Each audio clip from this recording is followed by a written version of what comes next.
Magandang umaga po sa lahat ng mga nakikinig dito sa ating daily morning prayer and exhortation ng Gia Global Prayer Online. Good morning din po sa ating mga masigasig at tapat na mga lingkod ng Diyos na tumataguyod nitong programa na sina Pastor Gary at Pastor Ritz, sina Pastor Alan, Pastor Vinos, si Pastor Rene at Pastor Heidi. Praise the Lord! Binabati ko rin po kayong lahat ng maligayang Kapaskuhan at masaganang bagong taon. Siguro kahapon, iba-ibang mga celebrations ang ginawa natin at ang daming pagkain. Praise the Lord! Ngayon naman ay spiritual na pagkain yung ating kakainin. Bago tayo magsimula ay manalangin muna tayo sandali.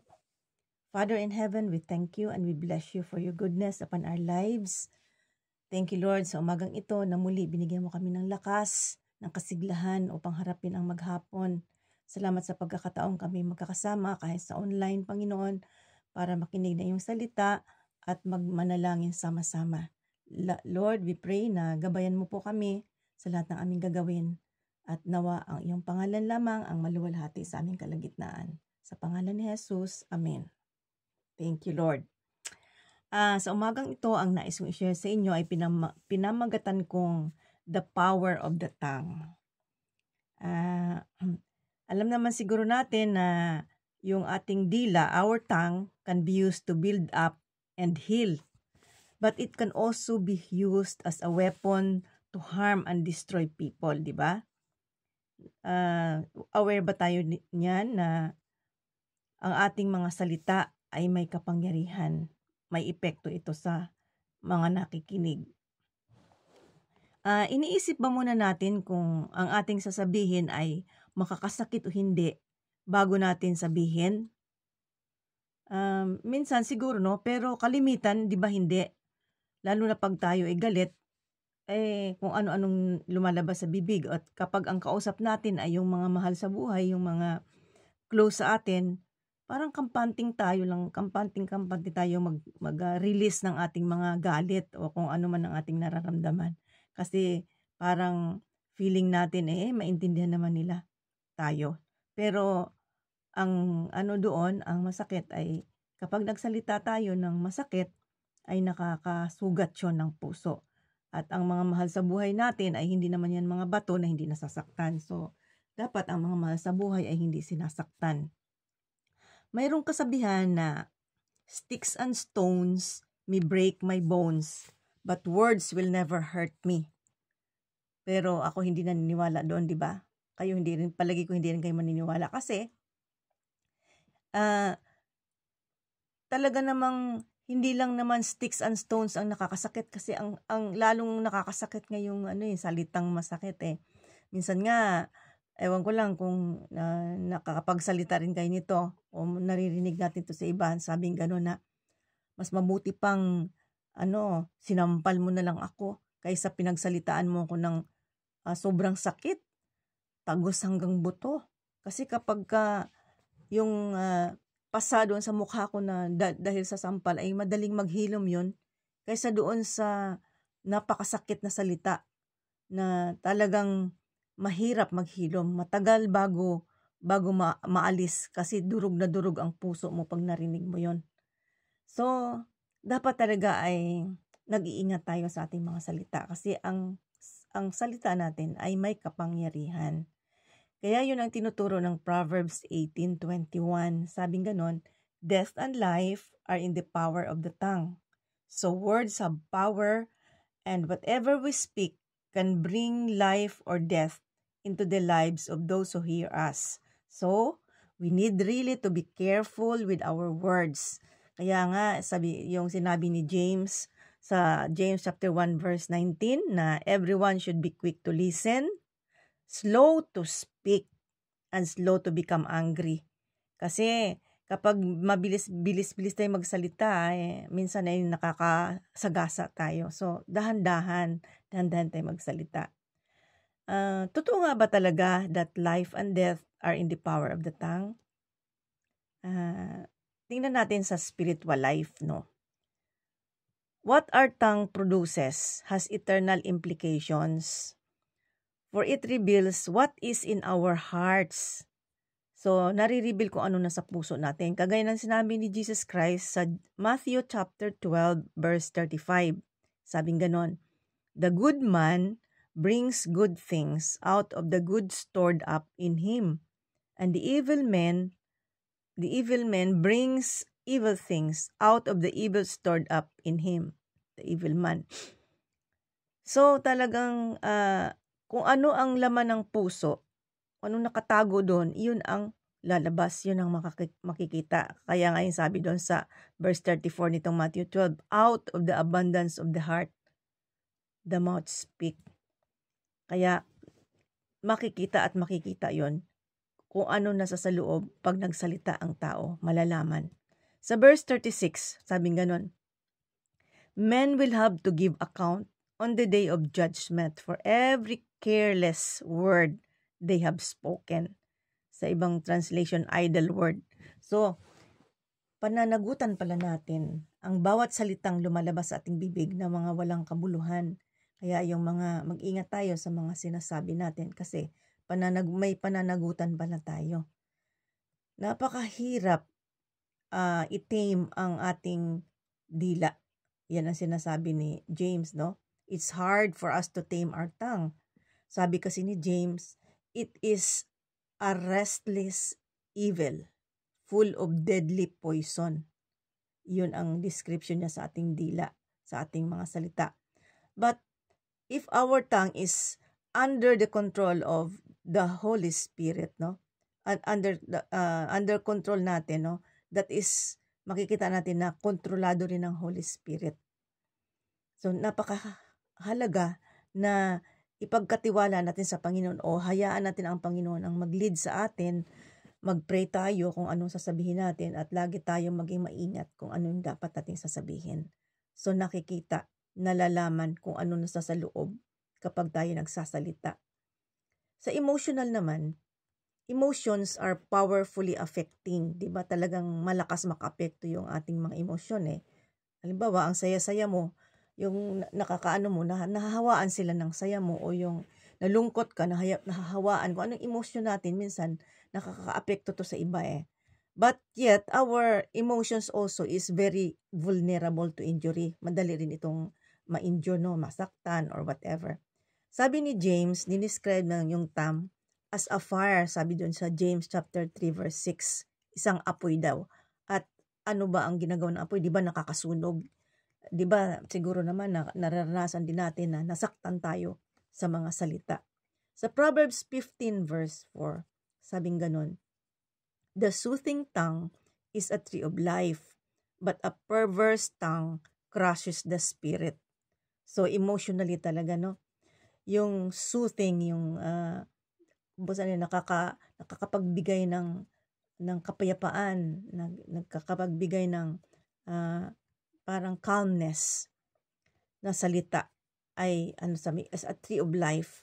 Pero yung perverse, yung mga hindi mabuti ang sinasabi, masasakit, ay it crushes the spirit. Sa Proverbs 12:18, the words of the reckless pierce like swords. So yung reckless magsalita ay para daw na sword ang salita na nakakasugat. Kaya mag-ingat tayo sa salita.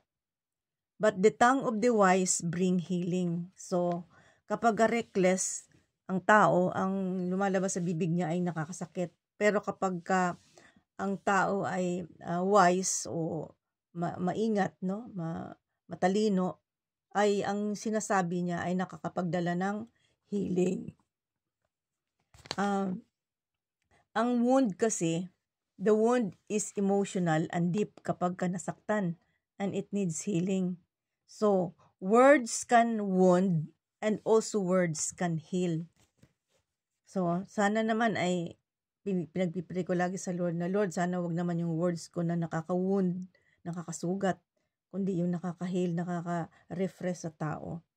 Love is an action, but it is empty without words, diba? Halimbawa, paano mapakita ang pagmamahal mo, pagsisilbihan mo. Pero kung walang salita, parang empty, So, nandun yung Yung words talaga sabihin mo, halika na, kumain tayo, o kumain ka na ba? Yung mga salita na nagbibigay ng pagmamahal. So, emotional. Yung magsasalita tayo na nagkakaroon ng emotional effect. Yung encouragement comes through spoken words din, di ba? Ganun din yung discouragement. Nagmumula din dun sa spoken words. And through our words, we can inspire and encourage. And also, through our words, we can hurt and discourage people. So, kailangan talaga na ang mga salita natin ay babantayan natin. At sa physical naman, words create actions, di ba? Pag magsalita, nakaka-create ng action, good or bad. Halimbawa, yung judge, sa simpleng salita lang niya, pag nagsalita siya, he can cause a person to die or to live. Noong hindi pa nirepel ang death penalty sa Pilipinas, sasabihin ng judge, ikaw, Juan de la Cruz, ang sentensya mo ay kamatayan sa silya elektrika. O di, sa salita na yon ng judge ay mamamatay yung nahatulan ng silya elektrika. So, napaka makapangyarihan ang salita, no? Death and life are in the power of the tongue. Ganun din, no? Yung halimbawa, yung doktor, sinabi niya doon sa pasyente ay kailangang operahin niyang bukol mo para hindi mauwi sa cancer. So, dahil sa salita niya, nakasave siya ng life. Ganun din ang weatherman, yung sa Pag-asa. Dahil sa pag-broadcast niya, nag-announce siya na mayroong bagyong darating sa ganitong lugar, nilikas ang mga tao. So maraming na-save na buhay. So napakahalaga talaga ng salita. Ganun din ang isang counselor na nagka-counsel sa isang tao na may suicidal tendency. So dahil sa counseling niya, ng mga soothing words, mga inspiring words, nakasave din ng life. But on the other hand, words can also kill, as murders are often initiated through arguments. Diba yung mga patayan, minsan nagsisimula yan sa mga salitaan lang muna, verbal hatred, nagmumurahan, nagsisigawan, nagsisimula lang sila doon, and then nakita mo nagpatayan, sasabihin pa, hindi ko akalain na magawa ko yun, nagdilim kasi ang paningin ko dahil sa sinabi niya. So napakahalaga ang mga salita talaga. And in the sense of causing action, the tongue has indeed the power of life and death. So nakita natin na mayroon talagang kapangyarihan ang salita, ang mga sinasabi natin, ang mga salita natin, may kapangyarihan ito. It can cause life and death. Now, our words matter for what we say and how we say it as a reflection of what is in our hearts. Kung paano natin sinasabi, no? By our words, we will be known for out of the abundance of the heart, the mouth speaks. Makikilala mo ang isang tao kung yan ay mayabang o mapagpakumbaba kapag nagsalita na yan. Kasi out of the abundance of the heart, the mouth speaks. The tongue is either the greatest of blessings, which may accomplish good things, or it is the most deadly and destructive weapon able to generate endless evil. O diba talaga namang totoo na ang ating dila pwedeng mabless ka dyan, ating salita, o kaya naman ay mga kasamaan ang lalabas dyan. We can see how words manipulate public opinions and shape social policy. Ito talagang usong-uso to sa ating kapanahunan ngayon na ma-manipulate ng mga salita yung public opinion at yung ating social understanding nababago. Halimbawa, yung fornication. Dati pag sinabing fornication yun ay talagang mabigat na mabigat ang dating. Pero sa ngayon, parang sasabihin lang nila sexually liberated lang naman ang mga tao ngayon . So parang pinaganda. Yung homosexual hindi ganun ka blunt na. Same-sex attraction. Or sasabihin nila alternative lifestyle lang yan. So pinapaganda yung mga pangit na mga salita, no? Yung abortion, hindi naman sabihin ay pinapatay yung bata. Sasabihin na, ano lang naman yun ay terminating pregnancy. At yung adultery ay may ka-affair lang. So, parang hindi ganun kabigat dahil sa mga salitang sugar-coated, pinapaganda. Which word we use and how we apply them makes all the difference. Kaya tayo din, iingatan natin kung ano yung ating mga ginagamit na mga salita. So let us be responsible for what we say. And if you cannot say anything nice, don't say anything at all. Sana maging ano sa atin lahat to maging anong tawag dito? Parang paalaala na kung wala tayong masasabing maganda, ay huwag na lang tayong magsalita. Kaya kailangan kasi na yung mga lalabas sa ating bibig ay yung nakaka-inspire, yung makakabuti, at hindi yung makakasama sa iba. Ang nakakalungkot lang, sa panahon natin ngayon, maraming mga Kristiyano pa minsan in the guise of prayer. Uy, ipag-pray naman natin si ganito, si ganyan. Chismis na pala. Sinichismis na pala. So, mag-iingat tayo, no? Kung hindi rin lang, basta't yung ating magiging SOP, kung yung sasabihin mo sa kapatid mo ay hindi makakabuti doon sa taong pag-uusapan, ay mas mabuting huwag mo na lang sabihin. Kasi magiging chismis, no? Hindi makakabuti, parang makakadegrade doon sa tao. Bakit? Kung mayroon ka mang problema doon sa tao, idiretso mo, huwag yung sa iba mo pa sasabihin. Kasi napaka-importante yung ating mga salita. Dahil kung minsan, dahil din sa salita, marami nag-aaway-away at pag tina-transfer yung salita from one person to another, naiiba na rin yung tema. Naiiba yung istorya na kahit na, di ba, naalala nyo, minsan naglaro tayo niyan na may ibubulong ka. May phrase kang ibubulong, sasabihin mo, at ibubulong din sa susunod hanggang sa makarating doon sa pinakadulo. Pagdating doon sa dulo, iba na yung naibulong. Hindi na tama yung sentence na sinabi. May mga kulang-kulang na o kaya ay iba na yung narinig, iba na yung tema. Kaya if wala tayong masabing mabuti, ay wag na lang tayong magsalita. If you can't say anything nice, don't say anything at all. Kasi ang diablo, he keeps us captive through manipulative thoughts and circumstances in our life. And then, nare-release yan through our words. So let us always speak the truth even when the cost is high. Kailangan ang totoo, and let us choose to speak life-giving words. Hindi yung death, yung words na nakakapagbigay ng kamatayan o ng kalungkutan o ng sakit. And to combat against the effect of death words in our lives, we need Jesus. Si Jesus, sino ba si Jesus? He is the Word who reigns supreme over all other spoken words. Diba dyan sa John chapter 1 verse 1, in the beginning was the Word, and the Word was with God, and the Word was God.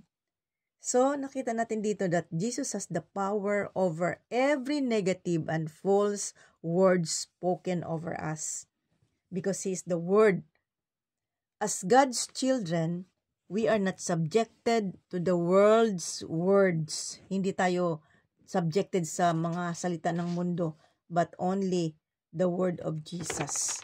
Kaya hindi tayo dapat nagpapaalipin sa mga sinasabi ng mundo.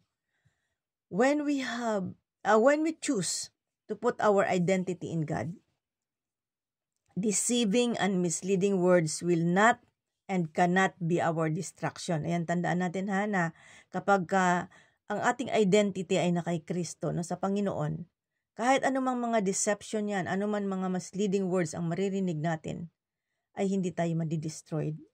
Kasi hindi naman tayo kumukuha ng approval ng mundo Yung ating identity ay hindi doon sa mga sinasabi ng tao, kundi ang identity natin ay sa Panginoon. And what we receive is only what we can give. Kung ano lang ating tinanggap, ay yun lang din ating maibibigay. Kaya napakahalaga talaga tayong laging nagme-meditate sa Word of God, lagi tayong nagko-quiet time para ito yung nagiging standard natin sa ating mga salita. Kung ano yung ating natanggap, ay yun din ating maibibigay. So kung mga magagandang salita yung ating natatanggap, magaganda rin yung lalabas sa ating bibig. If our life is anchored on the life-giving words of Jesus, we are sustained by it, and we will be able to give life-giving words also to others. Kaya nga, sabi ko kung ano lang ating na-receive, yun din yung ating maibibigay. And proclaiming God's word brings victory and blessings. Ayan, napakaganda nito, no? Proclaiming God's word brings victory and blessings. To proclaim means to call out as an act of prayer. It would look like making a statement of what God is going to do. Para bang dinideclare mo o sinasabi mo, pinoproclaim mo kung ano ang gagawin ng Panginoon na mabuti. No? Sabi gano'n. Of what God is going to do. It is calling out in faith what we hope God will do as if it were already set in motion. Para bang sinasabi natin, when we proclaim, sinasabi natin sa pamamagitan ng ating pananampalataya, kung ano yung ating inaasahan na gagawin ng Panginoon na parang gumagalaw na, ginagawa na ng Lord. When we hold fast to God's promises and proclaim in faith that He will fulfill them, it moves His hand in our lives. Yun ang nagiging effect, no?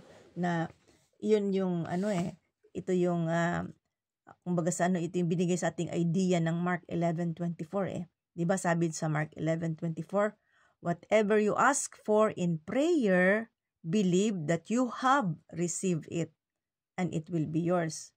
Or sa ibang translation, and you will have it.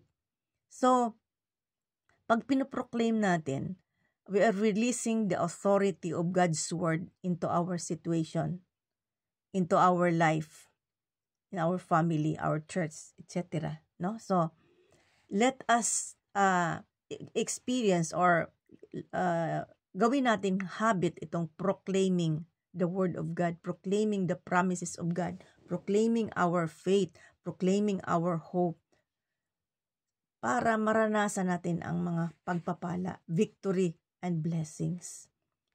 Sabi doon sa Romans 4:17, God who gives life to the dead and calls those things which do not exist as though they did. Sa NIV, and calls into being things that were not.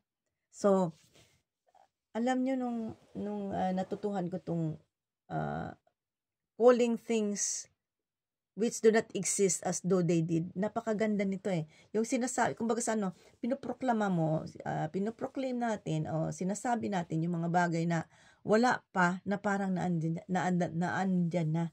It is by faith, no? Yung ating pananampalataya. At kapag ina-exercise natin yung ating faith, alam nyo talaga namang binibless ni Lord yan na pinapakita talaga sa atin ng Panginoon na totoo ang kanyang salita. Yung pananampalataya kasi natin, napakalaking factor ito para ma-receive natin yung mga pagpapala ng Diyos. At napakahalaga din yung mga salitang lumalabas sa ating bibig. Ano ba yung mga lumalabas sa ating bibig? Kailangan kasi na consistent yung sinasabi natin at yung ating faith, at kailangan nagkakaisa yan, in agreement yan, para maganap at mangyari yung mga promises ng Lord. 'Di ba? Gustong-gusto natin na matanggap yung mga blessings ng Lord. Gusto nating maranasan ang mga signs and wonders and miracles. Kaya ugaliin natin na i-proclaim ang salita ng Diyos. Kasi tongue has power. Yung ating mga salita ay may kapangyarihan. Death and life are in the power of the tongue. So let us speak life and not death. Let us speak the life-giving words para sa atin mismo magsimula na maranasan natin ang mga pagpapala and then atin ding gawin para sa iba.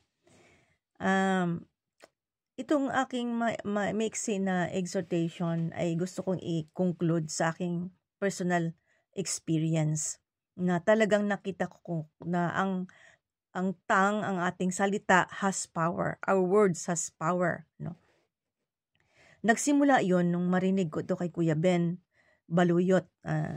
Alam ko karamihan sa atin ay narinig ng si Kuya Ben Baluyot yung kanyang testimony tungkol dun sa kanyang sakit sa mata na astigmatism. Yung nakakatch talaga ng attention ko yung sinabi niya na nung pagkatapos niyang ipag-pray ang kanyang mga mata at binuksan na niya dahil tinago na niya, nilagay niya sa drawer yung salamin niya. Sabi niya, pagdilat daw niya, naramdaman daw niya na hindi na siya nahilo. Kasi dati daw, pagka suot-suot yung salamin niya, 2 beses lang niya niyang kinukuha. Yan pag matutulog siya at pag maliligo. Laging suot-suot niya kahit sa gabi pag naglalakad siya, kahit saan siya magpunta. Kasi nga daw, kapag wala siyang salamin ay nahihilo siya at parang umiikot daw yung paligid at yung light hindi siya makatingin pag may light, no? Glaring daw talaga, silaw na silaw siya. So nung tinanggal na daw niya yung kanyang salamin, sabi na at nagpray na siya pagkatapos, hindi na nga daw siya nahilo at pagtingin daw niya sa liwanag, hindi rin nag-glare. Pero nung tiningnan daw niya yung Bible niya, hindi niya mabasa. Tapos sabi daw niya, sabi niya, Panginoon, sabi mo sa iyong salita, kasi ang pinanghawakan niya yung sinabi doon sa Mark 16 na ito ang tanda sa mga sumasampalataya. Lay your hands on the sick and the sick shall recover. So nilay hands na yung mata niya. Tapos sabi niya, Lord, yung salita mo ay totoo ito eh. Pero sabi ng mata ko, ay hindi pa ako nakakabasa. Hindi pa. Sabi niya, alin ba ang totoo? Yung salita ng Diyos o yung nararamdaman ng mata ko? At ang sabi niya, totoo ang salita ng Diyos, ikaw mata sinungaling ka. Yun ang, hindi ko makalimutan yung sinabi niya, ikaw mata sinungaling ka. At ang ginawa daw niya, hindi na niya sinuot yung kanyang salamin. At araw-araw, pumapasok siya sa school, no, kasi nagtuturo siya sa PUP, no, ay sa PCC pa nung araw sa Santa Mesa. Ay pauwi siya sa Mandaluyong. Ay sabi pa nga niya, dahil siya ay nearsighted, pumapara daw siya ng jeep, minumura siya ng mga driver kasi ang bago niya makita yung kung anong signboard ay yung malapit na, ay kung minsan ay hindi niya nakikita, kaya namumura siya ng driver, napapagalitan siya kasi hindi yung Mandaluyong, kaya hindi na papara siya tapos hindi siya sasakay. And sabi niya, after 1 week yata yun, no, nakakita na siya. Alam niyo na bless ako doon sa kanyang testimony at iyon ay naging role model ko. Simula noon, na-inspired ako doon sa testimony niya at aking ginaya yun. Ginagaya ko yun, no. Nung nagkaroon ako ng sakit, no, nagkaroon ako ng cyst, ginaya ko yun. Nag-lay hands ako. Tapos, pinagpipray ko yun at nagpapasalamat. Lagi ako nagpapasalamat at lagi kong kiniklaim ang word of God. By the stripes of Jesus, I am healed. Thank you, Lord, that you have healed me. It took me almost a year saying that bago ako gumaling. Pero talagang nakita ko na divine ang healing. Walang doktor na nag-opera. So nakita ko dito na there is really power in the words that we speak. Na sabi ko nga, kailangang mag-agree yung faith mo at yung confession mo, yung proclamation. Kasi kasi may mga times kasi tayo di ba? Masakit ang ulo mo. Magpipray ka. Tapos mag-iisip ka, gagaling kaya ako o hindi? May mga doubts. So kailangan wala yung doubts. Ako na pagka yung halimbawa masakit ang ulo ko ganyan. Nagpipray ako niyan. Pagkatapos kong mag-pray, ay nagpapasalamat na ako sa Panginoon. Hindi ko kino-confess na, naku, aray, ang sakit ng ulo ko. Hindi ko sinasabing, aray, sakit ng ulo ko. Lagi kong kinokontra. Kasi tendency mo talaga pag masakit ang ulo, mag-ano kayo, parang maglamenta. Aray, sakit ang ulo ko. Pero kinokontra ko yun. Ang ginagawa ko niyan, Panginoon, marami pong salamat at ako'y pinagaling mo. Lagi kong kinokontra yung nararamdaman ko. Basta sinasabi ko, Lord, maraming salamat, pinagaling mo ko. At inuulit-ulit ko laging, by the stripes of Jesus, I am healed. Yun, ganun lang ng ganun. Hanggang sa, maya-maya, napansin ko, hindi na masakit yung ulo ko. Kasi nakita ko na, all the more na sinasabi mo, masakit ang ulo mo, sakit-sakit ang ulo ko, lalong sumasakit eh. Kasi may power nga yung ating words, di ba? There is power in our word. Dahil ang Panginoon ay gumagalaw ayon sa ating mga sinasabi. Di ba? Makikita naman natin sa Biblia, karamihan ng mga gumaling dyan sa mga may sakit sa New Testament. Ang sasabihin ng Panginoon ay, gumaling ka ayon sa aking sa aking mga paglihans, kundi go in peace, you are healed because of your faith.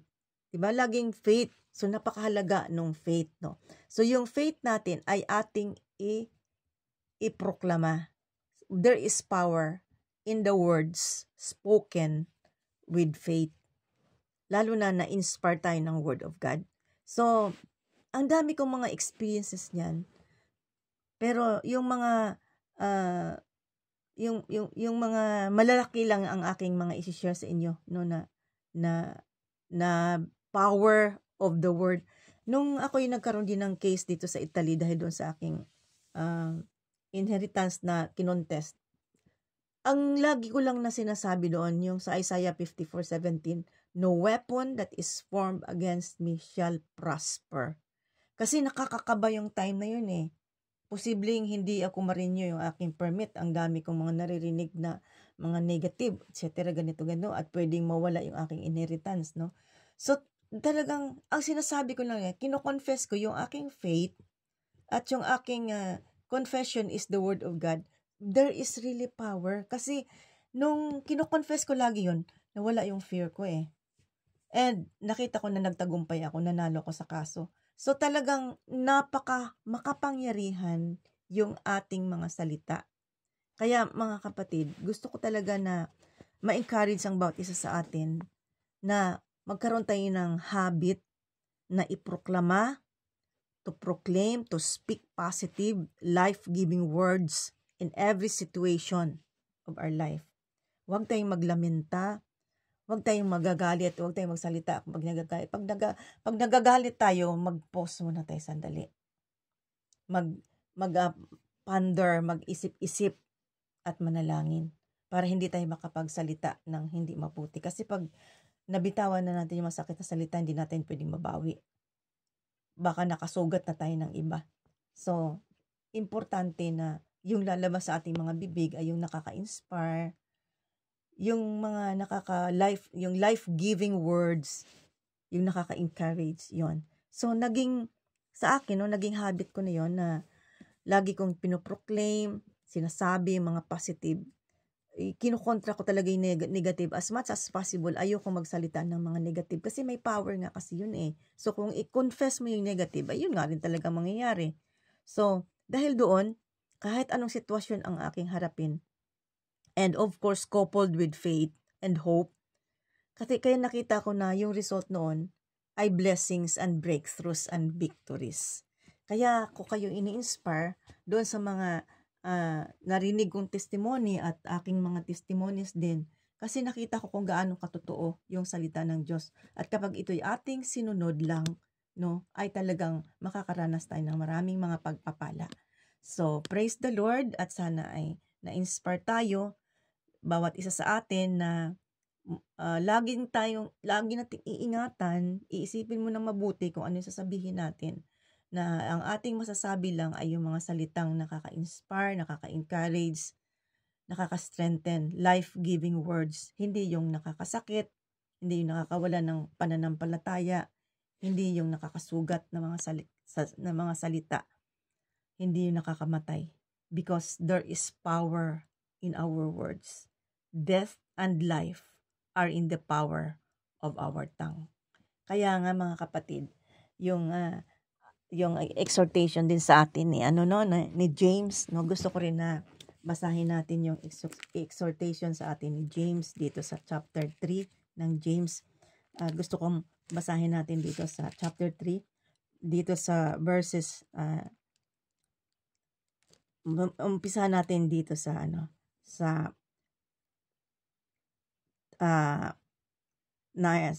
dito sa 5. Ganyan din ang dila ng tao, maliit na bahagi lamang ng katawan, ngunit napakalaki ng mga ipinagyayabang. Isipin na lamang ninyo kung paano napapalagablab ng isang maliit na apoy ang isang malawak na kagubatan. Ang dila ay parang apoy, isang daigdig ng kasamaang nagpaparumi sa ating buong pagkatao. Ang apoy nito ay mula sa impyerno at sinusunog ang lahat sa buhay ng tao. Lahat ng uri ng ibon at hayop na lumalakad o gumagapang o nakatira sa tubig ay kayang paamuhin at napapaamo na ng tao, ngunit wala pang nakakapagpaamo sa dila. Ito ay kasamaang hindi mapigil at puno ng kamandag na nakakamatay. Ito ang ginagamit natin sa pagpupuri sa ating Panginoon at Ama, at ito rin ang ginagamit natin na panlalait sa taong nilalang na kalarawan ng Diyos. So, sana ay yung ating dila, no, ay gamitin natin sa tama. Papuri lang sa Diyos, huwag nating gawing paninira o pananakit ng kapwa. So, my brothers and sisters, I hope na maging maingat tayo sa ating mga sinasabi at maranasan natin yung mga pagpapala sa pamamagitan ng tama nating pag-proclaim ng salita ng Diyos, pagsasalita natin na may pananampalataya at may pag-asa, para tayo lagi ay mabuhay ng masaya, matiwasay at masagana. Amen? Manalangin tayo. Panginoon, salamat po sa iyong mga salita na aming pinag-aralan. Nawa, Panginoon, ay bawat isa sa amin ay maging maingat sa aming pagsasalita, na hindi po kami magsasalita ng nakakasakit, hindi kami magsasalita ng mga words, Panginoon, na nakakapagpahina ng pananampalataya, ng mga negative words. Bagkus Lord, ay turuan mo kaming ma-overcome namin ang mga negative na words na ito, Lord, at ang aming ipoproclaim ay yung mga positive, yung life-giving words, yung nakaka-encourage, nakaka-inspire, para kaming lahat, Panginoon, ay maging matagumpay sa buhay na ito, na hindi kami pinaiikot ng dyablo sa pamamagitan ng kanyang mga pandaraya, at kami ay mabuhay, Panginoon, na isang patotoo, na tunay nga pong ang iyong mga salita ay namamayani sa aming mga buhay. Marami pong salamat, Lord, at gabayan mo rin po kaming lahat, maging sa aming pananalangin, kasama ng aming mga kasamahan sa online prayer na ito, Panginoon. Marami pong salamat, Ama. Ito po aming panalangin sa pangalan ni Jesus. God bless everyone.